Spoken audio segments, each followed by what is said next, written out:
میرے دل کا ایک ہی دعا پر بار بار اٹک جانا مجھے تسلی دیتا ہے کہ وہ رب میری اس دعا کی قبولیت بھی مجھے ضرور دکھائے گا انشاءاللہ۔ اپنے اللہ کے قریب رہا کرو، اس سے جب دور ہونے لگو تو دعا مانگا کرو کہ یا اللہ کبھی خود سے دور مت کرنا مجھے۔ اللہ سے محبت اس لیے نہیں کی جاتی کہ ہمیں اس کی ضرورت ہے، ضرورت نہیں حصہ ہے۔ اللہ زندگی کا حصہ ہے، اللہ زندگی کا مقصد ہے، آغاز بھی اللہ ہے اور اختتام بھی اللہ۔ جن کی صبح فجر سے شروع ہوتی ہے یا شاید تہجد سے اور اختتام عشاء پر، ان کے دلوں کو کسی ہار یا دکھ یا کسی تکلیف کا خوف نہیں رہتا۔ سہ لیتے ہیں، وہ برداشت کر جاتے ہیں کیونکہ ان کا آسرا اور سہارا اللہ ہوتا ہے۔ کبھی اللہ سے محبت کا اظہار کیا ہے؟ کبھی اللہ تعالیٰ کو بولا ہے کہ یا اللہ مجھے آپ سے بہت محبت ہے؟ کبھی اللہ تعالیٰ کو بولا ہے کہ آج میں نے آپ کو بہت یاد کیا؟ ہم لوگوں کے پیچھے تو بہت بھاگتے ہیں نا، لوگوں کو تو اکثر یہ سب کہتے رہتے ہیں مگر اللہ کو نہیں یہ کہتے بھی ہیں تو بہت کم، کبھی کبھار۔ ہم اپنے آپ میں اتنا گم جاتے ہیں کہ اللہ ہمیں بھول جاتا ہے۔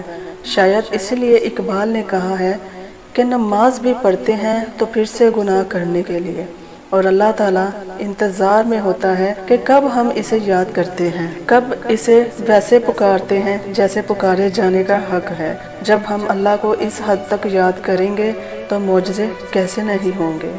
اللہ تمہاری برداشت کی طاقت کو نہیں آزماتا، وہ تمہارے ایمان کا امتحان لیتا ہے، اور انہی کا لیتا ہے جن کو اپنا دوست بنانا چاہتا ہے۔ اللہ کو تمہاری برداشت کی حد معلوم ہے، اور اللہ کبھی تمہیں اس حد سے زیادہ غم نہیں دے گا۔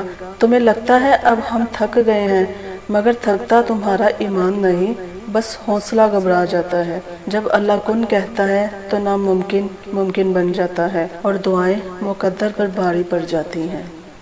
نصیب کسی نے کھول کر تو نہیں دیکھے ہوتے، وہ تو اللہ کے لکھے ہوتے ہیں، اور اگر کسی کے برے ہوں تو نصیب کبھی برے نہیں ہوتے کیونکہ وہ اللہ نے لکھے ہیں۔ اللہ زندگی میں درد دکھاتا ہے، اس کا یہ مطلب نہیں کہ ہمارا نصیب درد بھرا ہے، بلکہ اس لیے تاکہ ہم بہت ساری دعائیں مانگ کر اس اللہ سے اپنا نصیب خوبصورت لکھوا سکیں۔ اور اللہ ایسا کیوں کرتا ہے؟ کیونکہ وہ ایسا انہی کے ساتھ کرتا ہے جن سے وہ محبت کرتا ہے۔ محبت کا نام لو تو سب سے پہلے جو نام ذہن میں آتا ہے وہ ہے اللہ۔ کیسے وہ معاف کرتا چلا جاتا ہے۔ ہم بار بار غلطی کرتے رہتے ہیں، مگر توبہ کرو تو وہ پھر سے سب بھلا دیتا ہے۔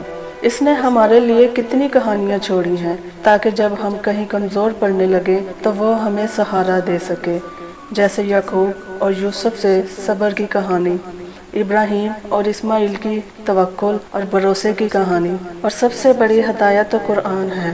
اللہ ہماری سب باتیں سنتا ہے، کبھی بھی یہ نہیں کہا کہ جاؤ میں تمہاری بات نہیں سنتا، تمہاری دعا قبول نہیں کرتا۔ دعا کا قبول ہونا یا نہ ہونا ہماری ہی بھلے کے لیے ہوتا ہے۔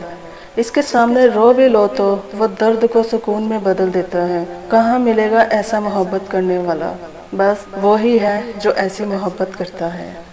ضروری نہیں کہ دکھ ہی اللہ کے قریب ہونے کی وجہ ہوتے ہیں۔ کبھی کبھی اللہ کو تمہاری کوئی بات ایسی پسند آ جاتی ہے جو وہ تمہارے دل میں اپنا خیال ڈال دیتا ہے بنا تکلیف دکھائے۔